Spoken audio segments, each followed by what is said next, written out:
భారతదేశం చైనా ప్రపంచానికి కరోనా వైరస్‌ని అందిస్తే భారతదేశం ఏమందించింది? ప్రాణప్రదమైన, ప్రాణరక్షక మార్గమైన యోగని అందించాం. యోగా ప్రాణాయామాల ద్వారా ఎటువంటి వైరస్ నుంచైనా కూడా మనల్ని మనం రక్షించుకునే మార్గాన్ని మనం మరోసారి ప్రబోధించాం. మరోసారి ప్రకాశమానం చేశాం. కరోనా ఫంగస్ నుంచి కానీ, వైరస్ నుంచి కానీ, మరే ఇతరత్ర మార్గాల నుంచి కానీ, ఏ రూపంలో కానీ, ఇది డెల్టా రూపం అంటున్నారు, వేవ్ 3 అంటున్నారు, 2 అన్నారు, 1 అన్నారు, ఇంకేదో రకరకాలుగా ఈ దానికి పేర్లు పెడుతూనే ఉన్నారు ప్రపంచం.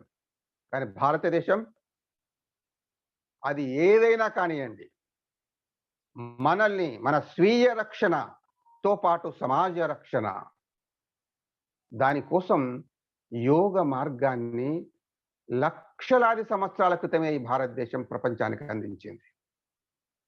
భారతదేశం ఈ విశ్వానికి రక్షకత్వం వహించింది, మార్గదర్శకత్వం వహించింది. మన జీవన విధానంలోనే మనం ఏ పని చేసినప్పటికీ కూడా మనం ఈ సేవా భావాన్ని కలిగి ఉంటాం. ఇతరుల యొక్క క్షేమాన్ని మనం కోరుకుంటూనే ఉంటాం. పొరపాటు చేయకూడదు అనే ఆలోచనతోనే మనం జీవిస్తుంటాం. పరోపకారం చేయాలనే భావనతోనే మనం ఉంటాం ఎప్పుడు కూడా. ఈ విశ్వం మనం జీవించడానికి కారణం. ఈ ప్రకృతి మనం జీవించడానికి అవసరం.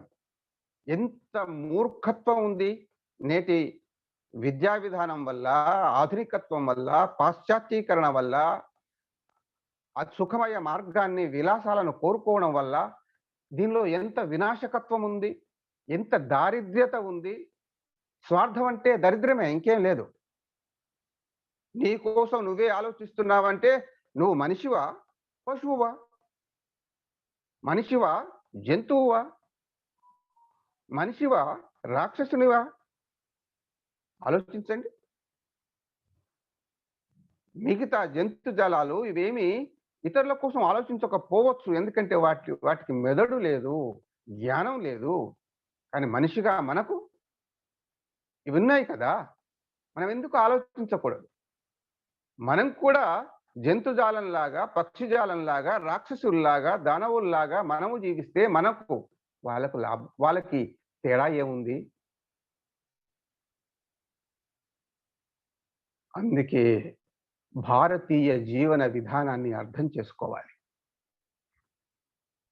ప్రపంచానికి నేతృత్వం వహించే దేశం, మార్గదర్శకత్వం వహించే దేశం, ప్రపంచానికి శాంతిని అందించే దేశం, ప్రపంచానికి రక్షణ కవచాన్ని అందించే దేశం ఏదైనా ఉంది అంటే ఈ ప్రపంచంలో కేవలం భారతదేశం మాత్రమే. ఇది గుర్తుంచుకోవాలి మనం. ప్రపంచంలో మనిషిగా పుట్టడం ఒక అదృష్టం అయితే, ప్రపంచంలో భారతదేశంలో జన్మించడం ఇది ఒక సౌభాగ్యం. ఎందుకంటే ప్రపంచానికి భారతదేశం విశ్వ గురువు.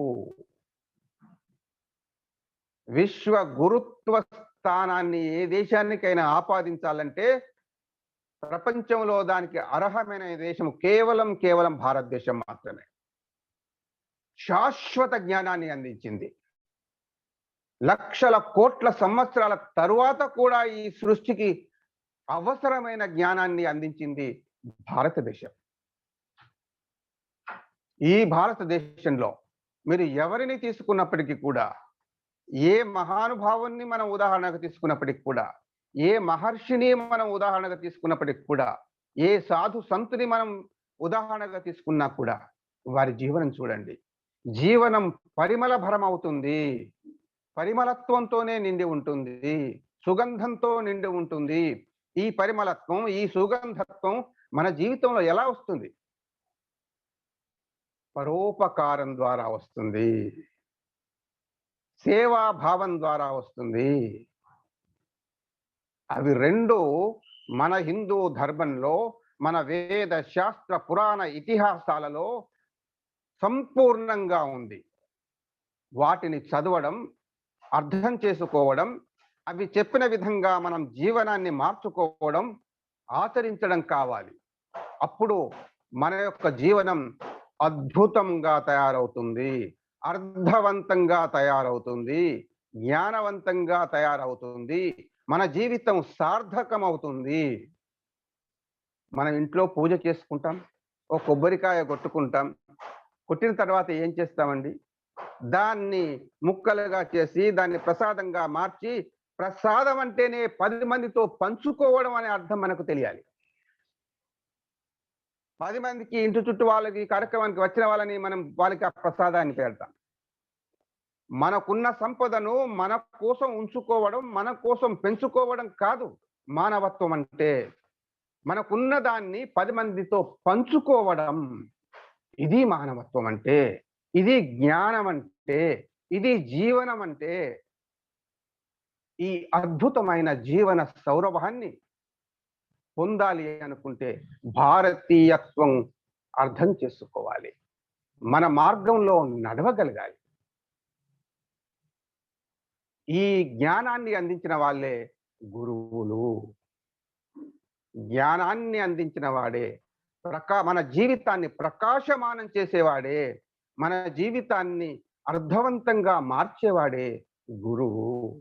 అక్షరాభ్యాసాన్ని అందించిన వాడు కాదు.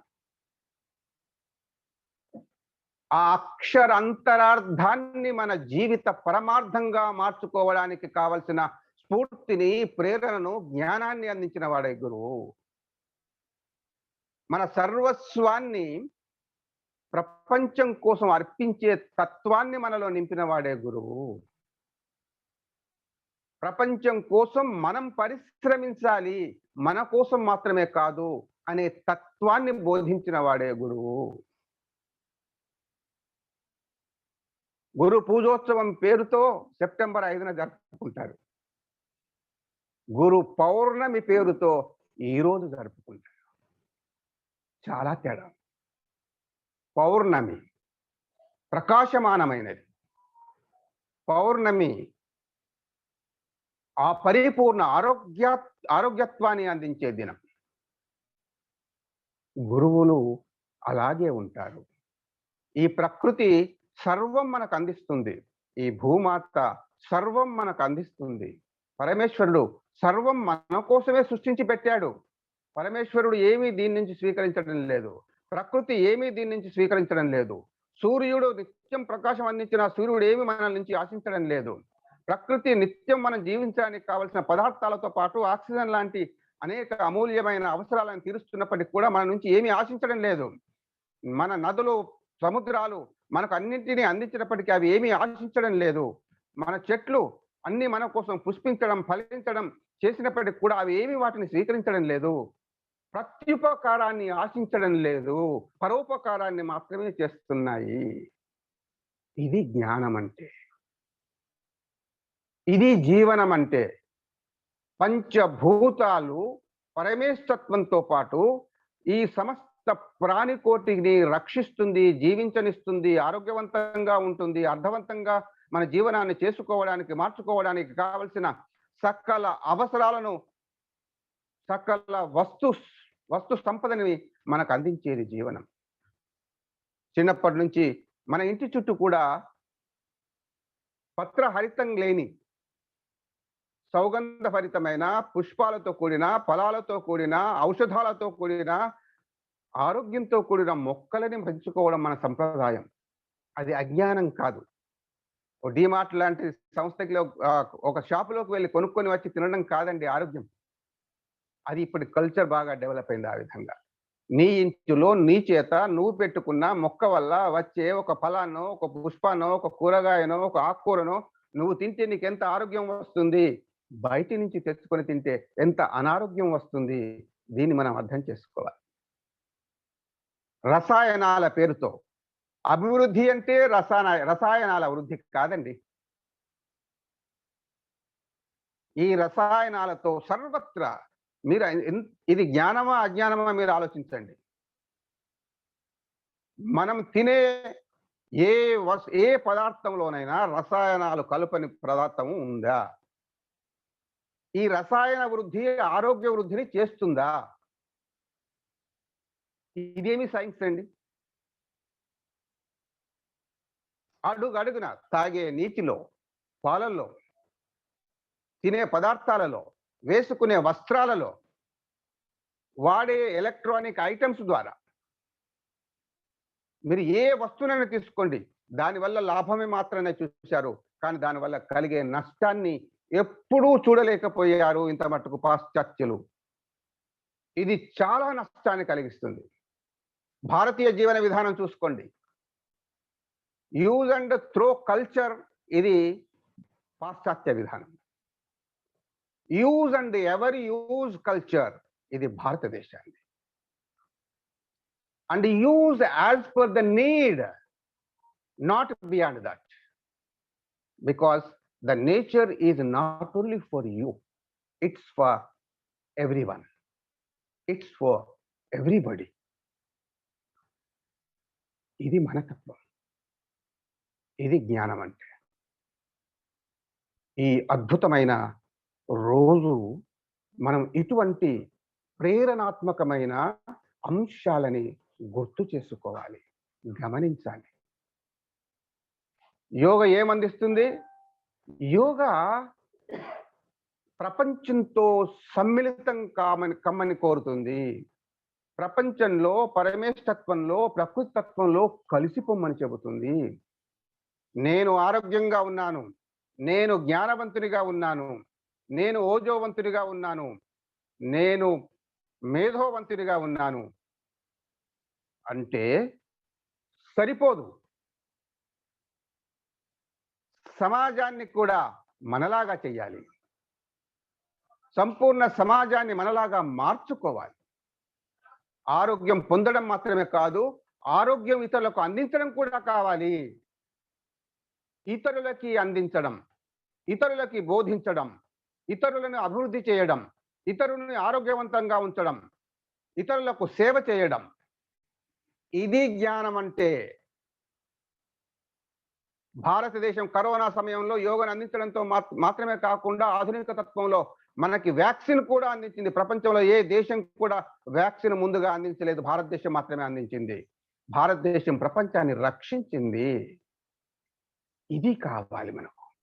ఇది మన పరంపర, ఇది మన సంప్రదాయం. పరంపరాగతంగా ఇది మనకు వస్తున్న ఒక సంపద. ఈ సంపదకి మనమే వారసులం. మనం ఎప్పుడు మనం ఉంటే మనం వారసులం. మన తర్వాత మన సంతానం వారసత్వం వస్తుంది మనకి.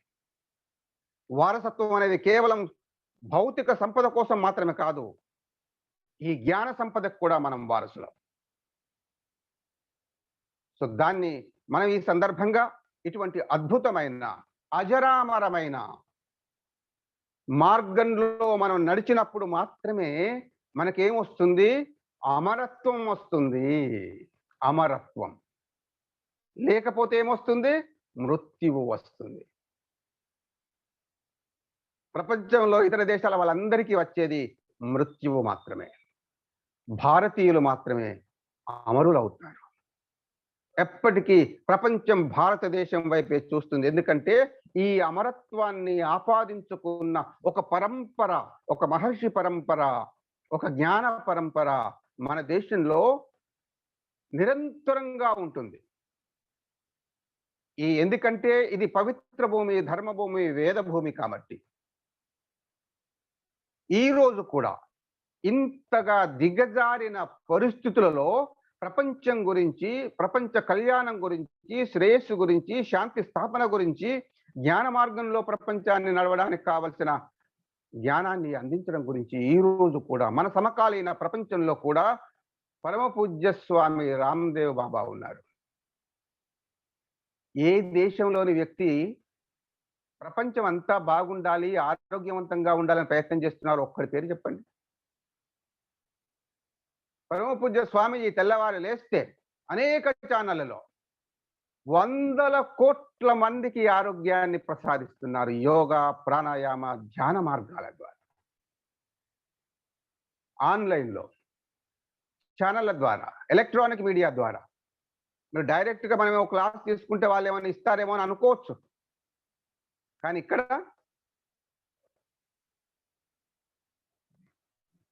వారి యొక్క మార్గదర్శనంలో ప్రపంచాన్ని ఒక శ్రేయో మార్గం వైపు తీసుకురావడానికి, ఆరోగ్య మార్గం వైపు తీసుకురావడానికి, జ్ఞాన మార్గం వైపు తీసుకురావడానికి ప్రపంచమంతా కూడా పరస్పర ద్వేష భావనను వీడి పరస్పర సమన్వయ మార్గంతో, సహకార మార్గంతో మనమంతా కూడా బాగుండాలి, అందరము బాగుండాలి అనే భావనను కలిగించడం కోసం ఈరోజు పరమ పూజ్య యోగ ఋషి స్వామి రామ్దేవ్ బాబాజీ ఆ కృషి కొనసాగిస్తున్నాడు. వారి మార్గంలో కోట్లాది మంది కార్యకర్తలు తమ యొక్క జీవితాలని అర్థవంతం చేసుకుంటున్నారు. మనమంతా కూడా ఈరోజు మనల్ని జ్ఞాన మార్గంలో నడిపించిన మన గురు పరంపర, వ్యాసుడు కావచ్చు, వాల్మీకి కావచ్చు, ఇంకా కణాదులు కావచ్చు, బ్రహ్మగుప్తులు కావచ్చు, ఈ విధంగా చెప్పుకుంటూ వెళ్తే కోట్లాది మంది ఉన్నారు మనకు. అద్భుతమైన జ్ఞాన సంపన్నులైన మన మహర్షి పరంపర. ఈ మహర్షి పరంపరని ఈరోజు మనం శిరస్సు వంచి వారికి మన ప్రణామాలు అర్పిస్తాం. అటువంటి మహానుభావులని మనం స్మరిస్తూ ఉండాలి. ఎవరిని స్మరిస్తే మనకు స్ఫూర్తి వస్తుందో, ఎవరిని స్మరిస్తే మనలో ఉత్తేజం కలుగుతుందో, ఎవరిని స్మరిస్తే మనలో పరోపకార పరాయణత్వం కలుగుతుందో, ఎవరిని స్మరిస్తే మనం సేవా భావంతో ఈ విశ్వానికి మనం సేవకులం కావాలి అనే భావన వస్తుందో వారే నిజమైన గురువు.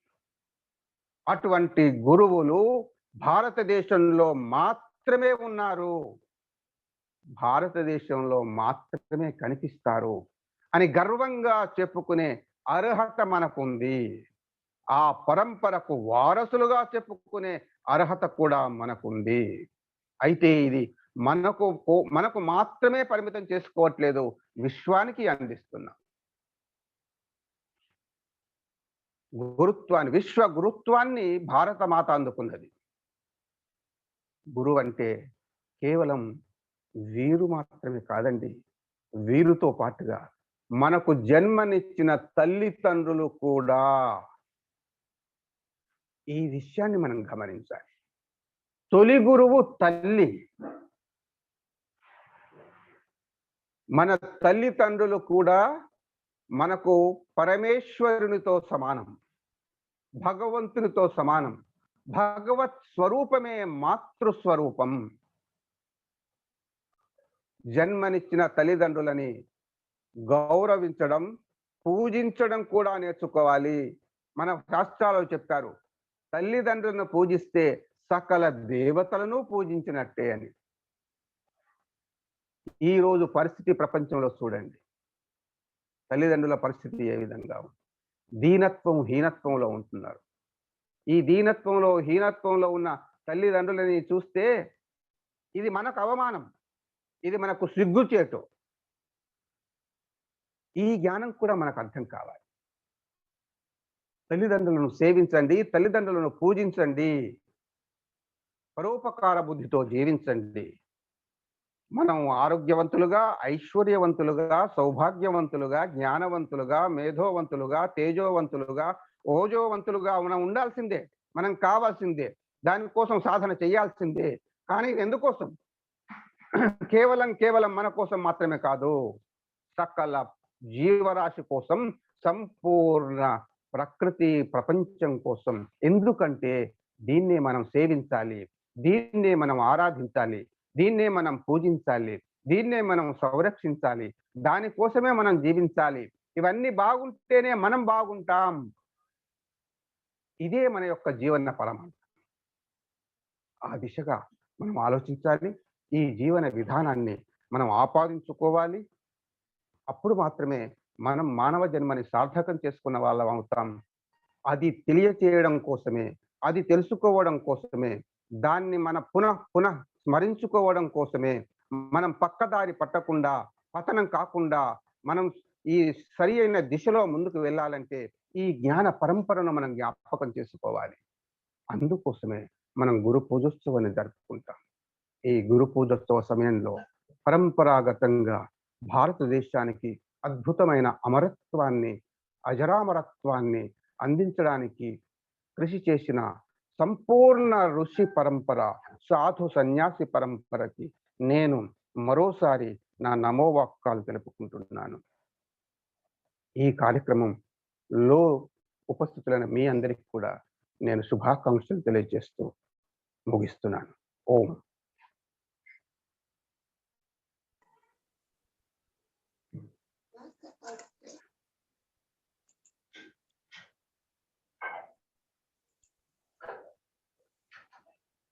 ధన్యవాదాలండి. ఎంతో అద్భుతమైనటువంటి సందేశాన్ని అందించి మా అందరిని ఉత్తేజవంతం చేసినందుకు మీకు ప్రత్యేకంగా ధన్యవాదాలు తెలుపుతున్నాం. ఈ సందర్భంగా మీ అందరిని కూడా కోరుతుంది ఒకటే, ఈరోజు మనం చూస్తున్నాం పిల్లలకు చదువు అని, అదే విధంగా ఆర్థికంగా ఎదగాలనేటువంటి ఉద్దేశంతో తొందరతో అసలైనటువంటి జ్ఞానాన్ని మనం అందించలేకపోతున్నాం. ఈరోజు సమాజాన్ని మనం గమనిస్తే చదువుకొని ఆర్థికంగా ఎదగడం అంటే ఏదో విదేశాల్లోకి వెళ్ళడం. పిల్లలు విదేశాల్లోకి వెళ్తున్నారు, తల్లిదండ్రులు ఎక్కడికి వెళ్తున్నారు? అనాథాశ్రమాలకు వెళ్తున్నారు, లేదా ఓల్డ్ ఏజ్ హోమ్స్కి వెళ్తున్నారు. ఇలాంటి పరిస్థితుల్లో మనం ఉన్నాం. కాబట్టి పిల్లలందరూ కూడా ఇలాంటి మోటివేషనల్ స్పీచ్లను అందించి వాళ్ళందరూ కూడా నిజమైనటువంటి జ్ఞానాన్ని పొందించే నిజమైన జ్ఞానాన్ని అందించే దిశగా మనందరం కృషి చేయాలని కోరుతున్నాం. మీ యొక్క అమూల్యమైన సమయాన్ని కూడా మీరు అందరు ఇచ్చారు. ఇక్కడ ఎంతో మంది సీనియర్ జడ్జెస్, అదేవిధంగా ఉపాధ్యాయులు, గృహిణులు ఎంతో మంది ఉన్నారు సార్. ఇంత సమయం మీ అందరూ ఈ యొక్క కార్యక్రమాన్ని కేటాయించినందుకు అందరికీ ప్రత్యేకంగా ధన్యవాదాలు, కృతజ్ఞతలు తెలుపుతున్నా. చివరిగా ప్రార్థనతో ముగిద్దాం. అందరూ కూడా మన యొక్క వెన్నెముక నిటారుగా నమస్కార స్థితి, కళ్ళను మూసివేయడం, ఓంకారంతో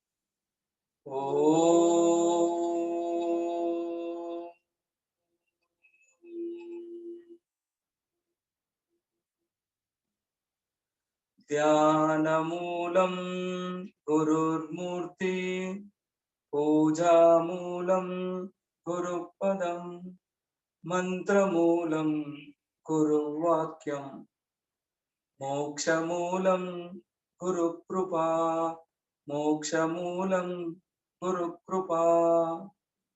ఓం శాంతి శాంతి శాంతి. యోగ ప్రణామం. రెండు చేతులు వెన్నుముక పైన నెమ్మదిగా తల భాగాన్ని నిలబెడుతున్నాను. తల్లిదండ్రులకు, గురువులకు, గోమాతకు, భరతమాతకు అందరికీ నమస్కరిస్తూ నెమ్మదిగా రెండు చేతులు రబ్ చేస్తూ మనకు చేతులను కళ్ళపైన ఉంచి కళ్ళను తెరుస్తున్నాం.